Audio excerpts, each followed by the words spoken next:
नमस्कार महाराष्ट्रातील इयत्ता 10वीच्या माझ्या सर्व प्रिय विद्यार्थी मित्रांनो, इंग्लिश मीडियम व सेमी मराठीच्या विद्यार्थ्यांसाठी अतिशय महत्त्वाचे IMP प्रश्न आपण विज्ञान भाग 2चे या ठिकाणी पाहत आहोत.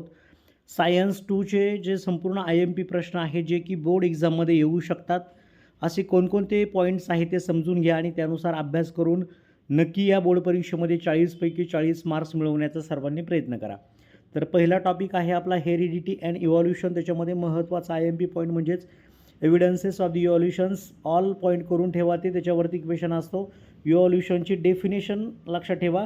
प्रोटीन सिंथेसिस, त्याच्यामध्ये definition, central dogma, transcription, triplet codon, translation, translocation, हे लक्षात ठेवा. याच्यावरती डेफिनेटली क्वेश्चन असतो. डार्विन्स थेरी प्लस ऑब्जेक्शन्स, त्याची जी आहे ती ऑब्जेक्टिव्ह तुम्हाला लिहायचे आहेत. लॅमार्किझम म्हणजे काय असतो, यावरती शॉर्ट नोट तुम्हाला विचारली जाते, लक्षात ठेवा. सर्वांना माझी एक महत्त्वाची सूचना आहे की सायन्स पार्ट 1चे देखील IMP आपल्या चॅनेलवरती मी अपलोड केलेत आणि इतर जे आपले सगळे सब्जेक्ट आहेत त्यांचे देखील मी IMP प्रश्न तुम्हाला पेपरच्या आधी, म्हणजे पहिला पेपर तुमचा मराठी असेल तर मराठीच्या 2 दिवस आधी मी सर्व IMP प्लस तुमची व्याकरणासह तयारी करून घेणार आहोत. त्यासाठी प्लीज चॅनेलला सबस्क्राईब नक्की करा. शेजारी असणाऱ्या बेल आयकॉनवरती क्लिक करा. व्हिडिओला लाईक करत जा, जेणेकरून मला तुमच्याकडून प्रोत्साहन मिळेल. तर इथे जर पाहिलं तर 2 नंबरचा टॉपिक जर पाहिला या ठिकाणी, life processes 1, energy productions, glycolysis, Krebs cycle, ETC reaction जे आहेत पहा. क्रेब्स सायकलवरती बऱ्याचदा प्रश्न असतो. स्ट्रक्चर दिलेलं असतं, मधली माहिती तुम्हाला भरायला असते, त्यामुळे करून ठेवा. All give reasons from exercise, तुम्हाला जी रिझन्स दिलेली कारणं. बऱ्याच विद्यार्थ्यांचा असा प्रश्न असतो की सर कारणं कोणती करायची. तर मी सगळ्यांना सूचना अशी देईल की धड्याच्या मागं जी कारणं आहेत ती सर्वांनी करून ठेवा, रिझन्स, कारण की त्या रिझनमधलीच तुम्हाला रिझन्स विचारली जातील. एरोबिक ॲनएरोबिक याच्यामधला डिस्टिंक्शन तुम्हाला विचारला जातो, किंवा एरोबिक रेस्पिरेशन, एनएरोबिक म्हणजे काय असतं ते तुम्हाला त्या ठिकाणी एक्सप्लेन करायचं असतं. Flow charts on page number 15वरती जो फ्लो चार्ट दिला आहे तो व्यवस्थितपणे पाहून घ्या तुम्ही. त्यानंतर what is the importance of the cell division, mitosis, full answer with diagram. Mitosis असेल, मिओसिस असेल, यावरती क्वेश्चन असतो. डिस्टिंग्विश असतो तुम्हाला मायटॉसिस आणि मिओसिसचा, करून ठेवा. IMP आहे या धड्यामधला सर्वात IMP. मायटॉसिस आणि मिओसिस यांचा डिफरन्स, किंवा एरोबिक आणि ॲनएरोबिकमधला डिफरन्स, यांच्यापैकी एक क्वेश्चन असेल डेफिनेटली. ऑल न्यूट्रिएंट संदर्भातला अभ्यास करा. Proteins, fats, vitamins, water, fibre, carbohydrates या संदर्भात क्वेश्चन असतो. त्यानंतर लाईफ प्रोसेसेस 2, याच्यामध्ये modern methods of the reproductions, IVF, sperm bank असेल, सर्जरी असेल, सरोगसी असेल, म्हणजे भाडोत्री मातृत्व असं त्याला म्हटलं जातं. दुसऱ्या फिमेलच्या पोटामध्ये गर्भ वाढवला जातो सरोगसीमध्ये, लक्षात ठेवा. हे संपूर्ण डिटेलमध्ये तुमच्याकडे ऑलरेडी आहे, त्याची तयारी करा. Draw NEET label diagram for the flower and the explain it's part. फुलाचे जे पार्ट आहेत, अँथर, स्टिग्मा, जे बाकीचे जे पार्ट असेल तुम्हाला जेवढे आहेत, मेन 4 पार्ट आणि त्याचे सब जे वेगवेगळे पार्ट आहेत ते सुद्धा तुम्हाला एक्सप्लेन करायचे डायग्रॅमसह. त्यानंतर sexual reproduction in plants with double fertilisation diagram करून ठेवा. मेन्स्ट्रुअल सायकलवरती क्वेश्चन डेफिनेटली असणार आहे, ॲक्टिव्हिटी बेस्ड क्वेश्चन असेल. सेक्सुअल रिप्रोडक्शन फुल पेज व्यवस्थित करा, 23 to 25पर्यंत. Gender of the child is determined by the male parent, give reason, तुम्हाला कारण हे तयार करायचं आहे. Distinguish between sexual and asexual reproduction, हे डिफरन्स करून ठेवा, याच्यावरती क्वेश्चन असेल. Male and female reproductive system, diagram तयारी करून ठेवा. डायग्रॅम बऱ्याचदा तुम्हाला नावं द्यायला असतात, किंवा त्याच्यापैकी तुम्हाला असतं की मेल आणि फिमेल रिप्रोडक्टिव्ह सिस्टीम कशा पद्धतीने असते यावरती सुद्धा तुम्हाला एक्सप्लेनेशन द्यायचं असतं. एन्व्हायरमेंटल मॅनेजमेंट, तुम्हाला बघा ही शेजारी जी आकृती दिसते, ही आकृती भरपूर वेळा रिपीट झालेली आहे, त्यांची नावं तुम्हाला माहिती पाहिजेत.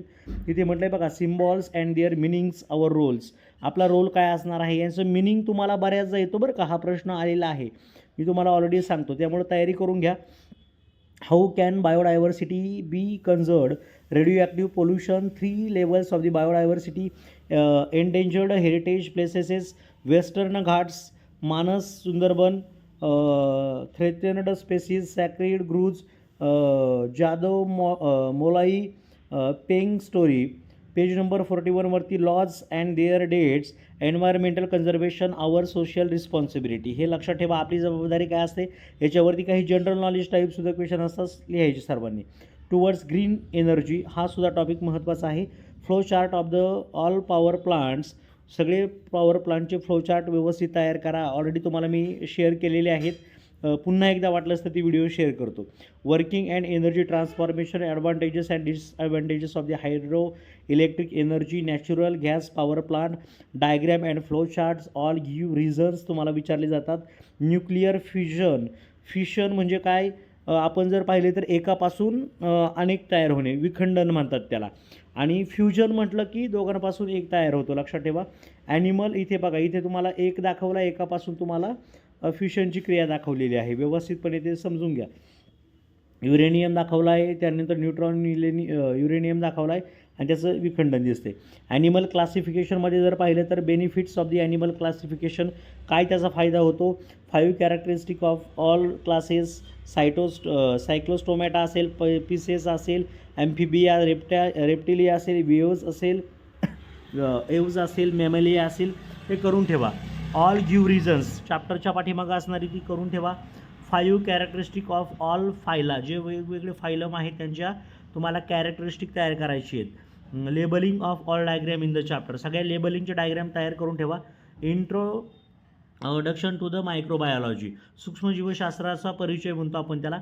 तर याच्यामध्ये मायक्रोबियल एन्झाईम्स खूप महत्त्वाचं आहे. एन्झाईमवरती 100% प्रश्न असतो. व्हेरी व्हेरी इम्पॉर्टंट एन्झाईम्स तुम्हाला मायक्रोबियलवरती प्रश्न असतील. ॲक्टिव्हिटीज आहेत बघा, ही सगळे तिन्ही टेबल करून ठेवा. हा टेबल व्यवस्थित बघा, झॅन्थम गमचा आहे. त्यानंतर हा बघा, याच्यावरची जी नावं आहे ती व्यवस्थितपणे तयारी करून ठेवायची आहे तुम्हाला. मायक्रोब्स कोणते कोणते असतात, त्यांचं काय काय फंक्शन आहे ते लिहायचं आहे. त्यानंतर सेफ लँडफिल साईट आहे, microbes and fuel onward, page 82, 83, 84, 85 व्यवस्थित करा त्याच्यावरचा प्रश्न. चीज प्रोडक्शन स्टेप तुम्हाला माहिती पाहिजे चीजच्या. लर्न ऑल मायक्रोब्स नेम, तुम्हाला मायक्रोबची सगळी नावं अभ्यासायची आहेत, त्यांची युजेस व्यवस्थित करा. मी जे आजचे तुम्हाला IMP देतोय तेवढे जर तुम्ही परफेक्ट केले तर कमीत कमी तुम्हाला 35, जास्तीत जास्त 40 पैकी 40 मार्क्स सुद्धा मिळतील, लक्षात ठेवा. Productions of the beverages table, organic acid table, xanthan gum म्हटलेलं आहे. सेल बायोलॉजी अँड बायोटेक म्हटलेलं आहे, बायोटेक्नॉलॉजी म्हणतो आपण त्याला. Organ and body donation, stem cell therapy, activities दिले तुम्हाला. Uses of the stem cells, त्यानंतर मेरिट्स ऑफ दी बायोटेक्नॉलॉजीचे लिहायचे आहे. त्यानंतर biotechnology definition, professional uses, commercial applications of the biotechnology, page number 92 to 96 आहे. Till DNA fingerprinting, DNA fingerprinting आपण deoxyribonucleic acid असं म्हणतो. तर त्याचे जे फिंगर प्रिंटिंग आहे ते सुद्धा लक्षात ठेवायचे. Which precautions will you take during the spraying of pesticide, म्हणजे पेस्टिसाईडचा यूज करत असताना तुम्ही कोणत्या काळजी घेणार आहात, प्रिकॉशन घेणार आहात ते लिहायचे. Cultivation of the medicinal plants, fruit processing म्हटलेलं आहे, तर याच्यावरती देखील प्रश्न असतो. त्यानंतर सोशियल हेल्थ, सामाजिक आरोग्य, याच्यावरती फॅक्टर्स अफेक्टिंग सोशल हेल्थ, कोणते कोणते फॅक्टर आहेत मग ते आपल्याला लिहायचे. नॅचरल असेल किंवा आर्टिफिशियल फॅक्टर असेल ते तुम्हाला एक्सप्लेन करायचे असतात. Define social health, hobbies to reduce the stress, काय करायला पाहिजे. हा सगळ्यात सोपा टॉपिक आहे पार्ट 2चा, व्यवस्थितपणे तयारी करून ठेवा. Hobbies to reduce the stress, म्हणजे कोणता खेळ खेळल्यावरती किंवा कोणत्या कोणत्या गोष्टी करायला पाहिजे जेणेकरून स्ट्रेस रिड्यूस होईल. एक्सरसाइज क्वेश्चन्स तुम्हाला असणार आहेत ते पण करून ठेवा. ॲडिक्शन्स, अल्कोहोलचं, स्मोकिंगचं पर्सनल रिस्पॉन्स टाईप क्वेश्चन तुम्हाला असतो. त्यानंतर harmful effect of the alcohol consumptions असणार आहे. सायबर क्राईम असेल. ओके, आता डिझास्टर मॅनेजमेंट हा सुद्धा खूप सोपा धडा आहे, अगदी तुम्ही व्यवस्थित करू शकता.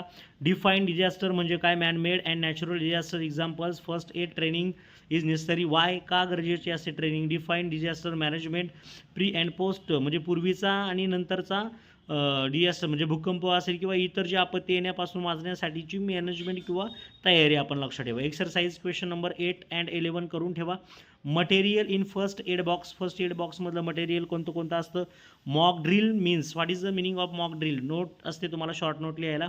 जनरल इन्स्ट्रक्शन, आता इथपर्यंत हा आपला शेवटचा चॅप्टर होता. आणि काय म्हटलं, should prepare in text questions, read do you know paragraphs, तुम्हाला जे माहीत आहे का असे जे पॅराग्राफ आहे ते सुद्धा तुम्हाला तयारी करायची आहे. तर अशा पद्धतीने हे संपूर्ण IMP सायन्स 1 सायन्स 2चे तुम्हाला ऑलरेडी दिलेत मी. आता तुम्हाला मी इतर जे विषय आहेत त्यांचे देखील IMP देणार आहे. मॅथ्स असेल, हिस्ट्री, जॉग्राफी म्हणजे इतिहास, भूगोल, नागरिकशास्त्र, सर्व विषयांचे IMP आपल्या चॅनेलवरती तुम्हाला उपलब्ध होतील. हिंदी, मराठी, इंग्रजीचे देखील IMP प्रश्नपत्रिका कशा सोडवायच्या आहेत, पेपर कसा लिहायचा आहे याच्यावरती सुद्धा एक व्हिडिओ तुम्हाला मी देणार आहे. ओके, तर सर्वांना all the best. Thank you so much. Okay, all the best. Thank you so much.